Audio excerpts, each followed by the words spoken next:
If you feel guilty when you rest, I don't think that automatically means you're lazy. Most of the time, it points to something a lot quieter than that.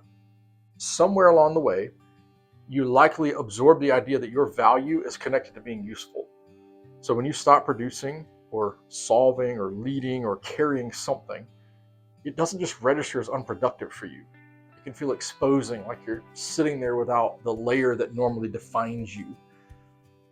People who function at a high level rarely say that out loud. It sounds too dramatic. It sounds unhealthy. Still, if you pay attention though, when you sit down and nothing urgent is in front of you, your body often tightens up. Your hand reaches for your phone. Your mind scans for things that are not finished. And even in a clear schedule, there's a sense that something should be happening. And if you rest anyway, this low hum shows up underneath all of it. It's not exhaustion. It feels more like you've stepped outside some rule that you didn't know you were living by. Now, that rule feels solid. It almost seems official.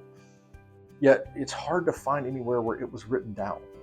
It just accumulated over time. And under that guilt is this idea that usefulness and responsibility are basically the same thing. If you're not adding value, you must be drifting. So at some point, usefulness became proof that you were doing life well. You were honoring God, you're loving your family, stewarding what you were given. And when motion pauses, even for a second, it can feel like something invisible is slipping away. And no one usually chooses that belief on purpose. It just, like I said, forms over time. Responsibility may have arrived early for you. Staying low maintenance kept things steady. Stepping in during tense moments made the room calmer because you were there. Handling pressure well reduced all the chaos around you. So for you, being capable didn't just get things done, it made things feel steady, and living that way has shaped you. If you combine capacity with conviction, it makes forward motion feel clean. Contributing to the greater good feels like alignment. And not applause, not ego, just a feeling that things are working like they should. Over time, that clean feeling can feel like it's becoming your identity. And when usefulness and identity fuse together, rest doesn't feel like rest anymore. If nothing needs carrying, you feel awkward in that space. If no one needs you right now, your role is going to feel very unclear. Urgency for you used to confirm importance. And without urgency, importance can feel uncertain. Most people don't articulate it that way. It seems annoying when someone suggests for you to slow down. And you really feel it when you're around others who seem relaxed. It surfaces on a Sunday afternoon when your mind is rehearsing Monday instead of just settling in for the day. Now, you might label that as driver discipline, and those labels, they might be accurate, but underneath them, there can still be a belief that says if I'm not producing, I'm drifting. If I'm not solving something, I'm just wasting time. That belief likely has served you well.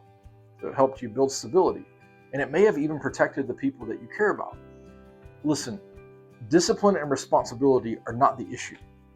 They become heavy when you start using them to carry your identity. Healthy stewardship feels very anchored. It honors limits, it honors rhythm. It doesn't panic when the pace slows down. The need for you to be useful all the time makes you operate differently. It treats your output as a sort of protection.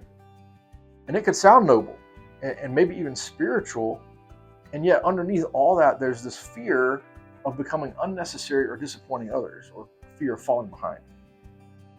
Now, you stay in that posture long enough, and rest does begin to feel unsafe. When motion stops, even briefly, you're going to start to feel pretty awkward. Guilt is going to step in really quickly. So the guilt says you should be doing more. It just nudges you back into activity. It doesn't usually say that value equals usefulness, but that's what it really is saying underneath all of that. Now, faith adds another layer. Honoring God matters to you. Stewardship and diligence aren't some abstract ideas. Over time, those things can blur into constant output.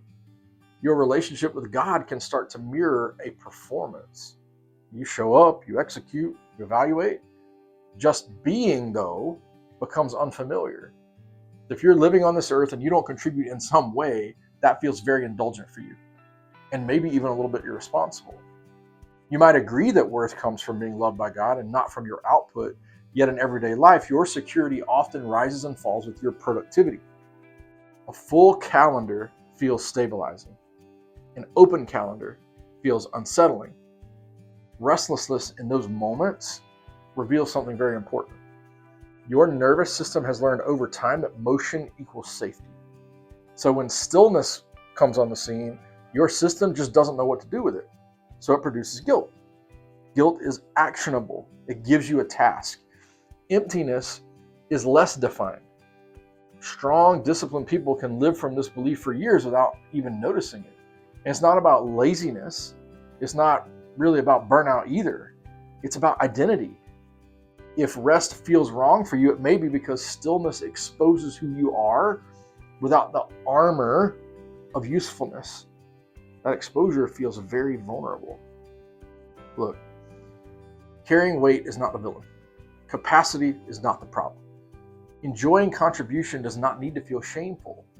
But when contribution becomes proof of your worth, rest will always feel like a liability. It becomes a strategy for later productivity instead of a confirmation of identity. And maybe the question underneath all of this isn't about time management. Maybe it's about what you believe keeps you safe. The discomfort that surfaces when you stop might not be evidence of failure. It could just be evidence that motion fused with meaning somewhere else along the way. There's no quick fix offered here, just an invitation to observe. Watch what happens when you rest. Notice the thoughts that come to the surface. Pay attention to how quickly you want to justify yourself. If the belief is visible, at least it can be named, and once it's named, guilt may not be the real issue. The deeper issue may be that usefulness started to feel safer than being known. Until that belief is examined, rest will continue to feel like a threat instead of something steady. There's not a tidy ending to that.